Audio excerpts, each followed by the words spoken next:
Greetings to the house at large. I hope you can all hear me. My name is Keitumetse Chokwe and today I am going to be presenting my essay with the title Schools Should Be Laboratories of Anti-Racism. We should have moved past this, but here we still are, fighting the same war that our predecessors fought. No one is born hating another person because of the color of his skin or his background or his religion. People must learn to hate, and if they can learn to hate, they can be taught to love. For love comes more naturally to the human heart than its opposite. Nelson Mandela. I am baffled by the fact that in 2022, we are still in a steady war with racism. Apartheid is a painfully engraved history of South Africa. We are taught about it and even made to write exams about it, yet it doesn't sink in. It doesn't bother us. It's just names of people which we are forced to remember and forget as soon as we leave the classroom because it only matters when it's for marks.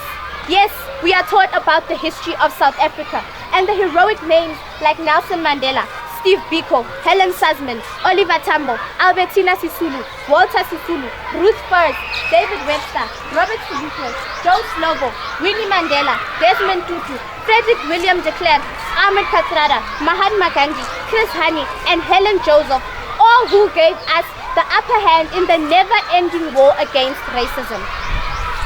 Soweto Uprising, another turning point in South African history. More like a race ran only to find the finish line at the starting point. To this day, I still see my fellow classmates with hierarchical mindsets. I had colored and Indian friends who felt identifying as black was blasphemy.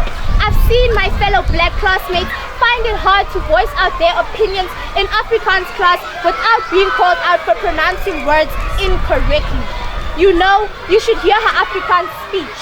I promise, it sounds 10 times better than that of those who speak Afrikaans at home 24/7. These words spoken by my grade 5 teacher still stick to the back of my mind like how glue sticks to the back of a page. My Afrikaans teachers find it intriguing that a black learner like me can speak Afrikaans and feel the need to celebrate me because not many others like me can do it. Why is it that the color of my skin determines my capabilities? It's just melanin. Melanin that does not make me less superior to you because you are what is seen as less black. The same melanin that doesn't restrict my tongue to learning new words, and the same melanin that does not affect my ability to perform well in my schoolwork, or rather shouldn't. In the past, the government segregated us, and now we do the segregation ourselves, subconsciously.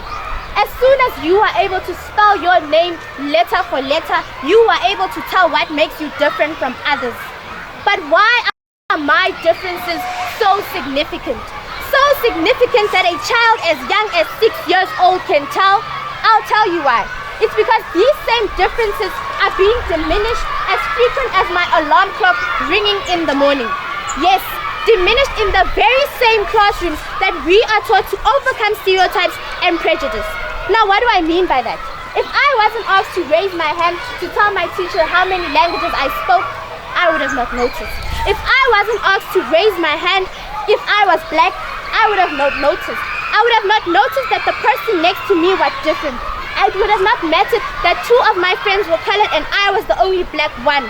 But eventually it did. It now mattered because I knew I was different. We knew we were different from one another because our differences were as noticeable as the morning light piercing through the room on a summer's day. It was at that point where we developed filtering systems in our minds, subconsciously. Systems that were able to detect why the learners of my class were different to me. The same filters that made me feel superior at some points and inferior at others. All because we are constantly being reminded why we are different and not told how to embrace those differences. Like Audre Lorde once said, it is not our differences that divide us. It is our inability to recognize, accept, and celebrate those differences. Today, the colors of our skin still put barriers between us. The same barriers our brothers and sisters died trying to break down. Subliminally, we find it better to make friends with people that look like us and speak the same languages as us. We all contribute to racism blindly, like a moth being attracted to the light of a fire, only to get burnt by it. Subliminally, I repeat. What if you looked at me and the first thing you saw wasn't the color of my skin?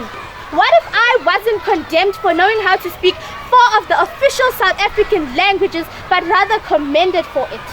What if being black wasn't seen as a limitation by my teachers? What if I didn't have to tick my race on school forms? Because why is it so important? And in the end, what is racism without race or ethnicity? Nothing. Unfortunately, we can't erase ethnicity and discard of it. But then again, what is racism without racists? Nothing. Then the question we should ask ourselves is, how do we become anti-racist? Schools should be laboratories of anti-racism. There is the answer. Schools. If only learners in schools were not taught about racism in the same old boring systematic way for marks, if only we weren't taught about the people that fought against racism, but rather how and why they did it, if only we weren't taught about the racism that occurred years back, but focused on the ongoing struggle today, then and only then would our schools produce anti-racist citizens. Fortunately, it is not too late, as I believe that from the dust we will rise. Through the storm, we shall prevail. All we need is a beacon of hope which lies in the hearts and souls of students, activists, learners, and I.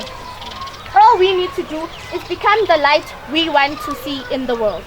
So now, my fellow schoolmates, as we all know, society tends to focus on the racism which makes the headlines. But the biggest stories of racism are the ones which are not told.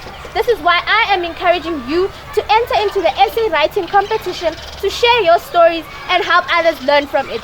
Amanda! Away!